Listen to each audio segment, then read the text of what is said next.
Hi, my name is Brandon and I'm an alcoholic and addict in recovery. And today I'm going to talk some about expectations. And as I've gone through my journey of recovery, I found that expectations are the root of many of the problems that I face in my life. Expectations of other people, expectations of myself. And today we're going to talk about expectations that we have of our minds, of our souls, of our brains, whatever you feel like is running the show in your experience. We're going to talk about the expectations we have of that thing. And I'm going to read some today from The Untethered Soul by Mark A. Singer, as I've been doing for the past few weeks, and talk a little bit about what we really are expecting that our brains will do for us and why that's causing us some big problems. So let's think about it this way. If you expected that your body was going to be able to do unbelievable things, lifting cars, breaking trees in half, doing these incredible physical feats, you would soon break your body by trying to attempt those things, right? Your unrealistic expectations would cause major problems for your physical well-being if you did that. And it's the same thing with our mental well-being. If we expect our brains to do things that are unbelievably difficult jobs for them to do, then we're going to experience some significant mental pain and strife. So let's read what he has to say about this. If you mistreat an animal, it becomes afraid. This is what happened to your psyche, to your brain, to your mind, to your soul, whatever you want to call it. If you have mistreated it by giving it a responsibility that is incomprehensible, just stop for a moment and see what you have given your mind to do.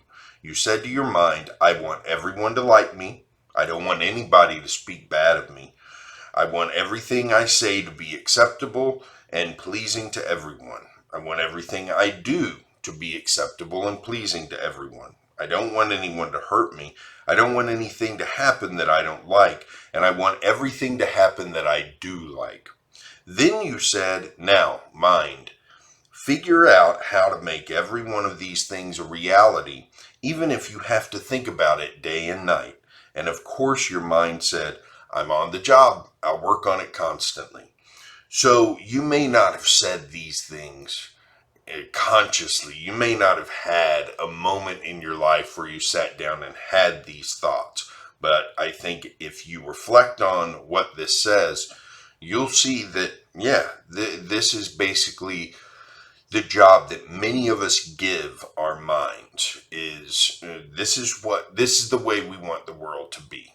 And that is an unrealistic approach. It's an unrealistic way for us to expect the world to be, and it's unrealistic for us to expect our minds to be able to have that level of influence on the world. So all of these things we've given our minds to do. He goes on to say, can you imagine somebody trying to do that? The mind has to try to make it so that everything you say is said the right way, taken the right way, and has the right effect on everybody. It has to make sure that everything you do is interpreted and seen the right way and that nobody does anything to hurt you. It has to make sure you get everything you want and that you don't ever get what you don't want. The mind is constantly trying to give you advice about how to make it all okay. That is why the mind is so active. You gave it an impossible task to do. It's equivalent to expecting your body to lift trees and scale mountains in a single jump. Your body would get sick if you kept trying to make it do things it was incapable of doing. This is what has broken the psyche. The signs of the body breaking are pain and weakness. The sign of the psyche breaking are underlying fear and incessant neurotic thought.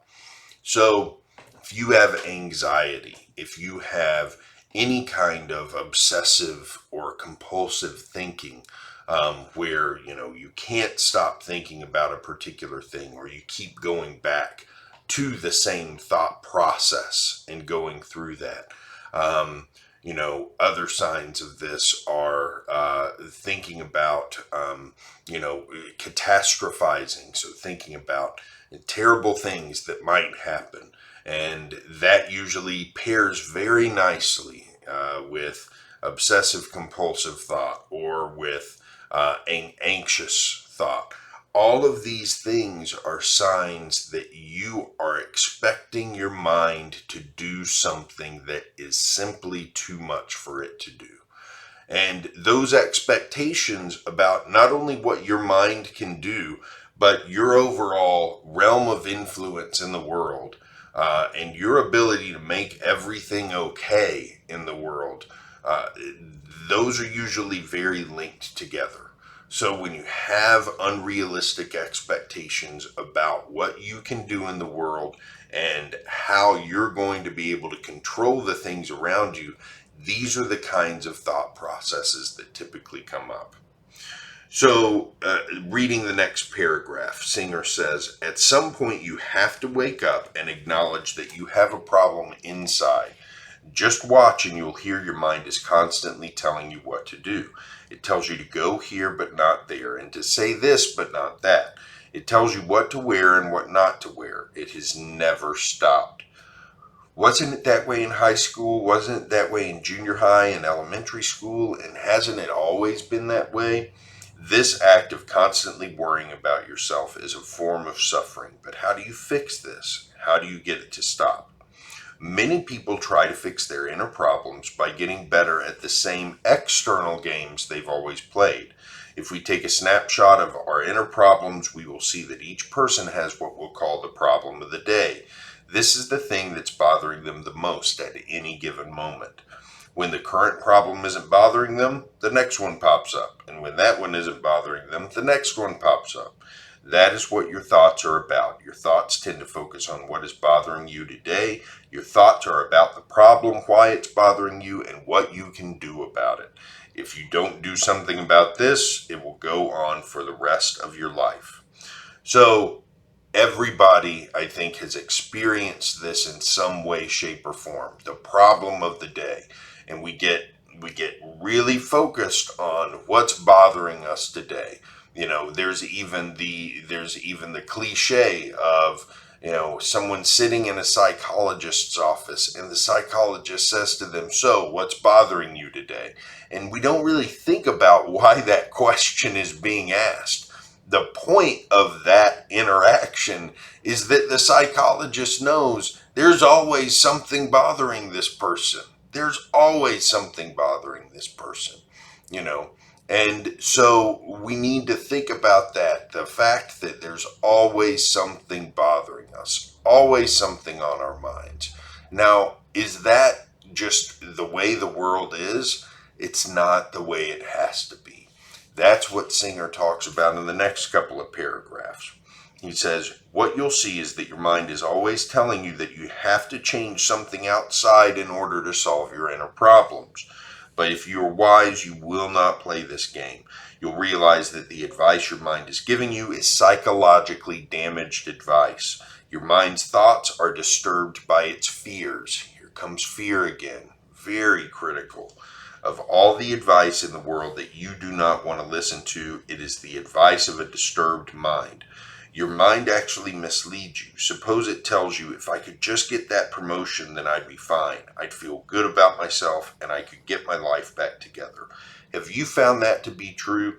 After you get the promotion, does that end all your securities and leave you financially satisfied for the rest of your life? Of course not. All that happens is the next problem comes to the surface. I will never forget this. I was gunning for a promotion at work. I wanted it so bad, wanted it more than anything I had wanted in a long time in life. And I was convinced that if I could get this promotion, that was it. My problems were solved. My financial problems, a lot of my insecurities about myself, a lot of my ambitions would be satisfied.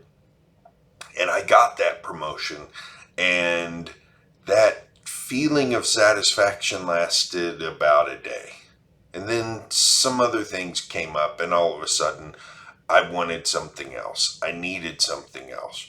And it was not the satisfying experience that I expected. Here's another example from my life. I've always wanted to see my writing published. I love writing fiction, and I always wanted to get published. And I always told myself, if I ever get published in print, I can die happy. And then that happened, and it did not make me happy whatsoever. I mean, it made me happy, and I'm still happy that it happened, but I held that up as, if this happens, I will be satisfied forever. Bullshit. That's not the way it works. That's not what happened. The next day, I had some new problem I had to solve, and my mind came up with a reason it wasn't good enough. Well, you've been published in print, but you can't go get it in major bookstores. That's the kind of thinking our brain does. Something happens to us that we think is good, and we come up with reasons that it's not good enough.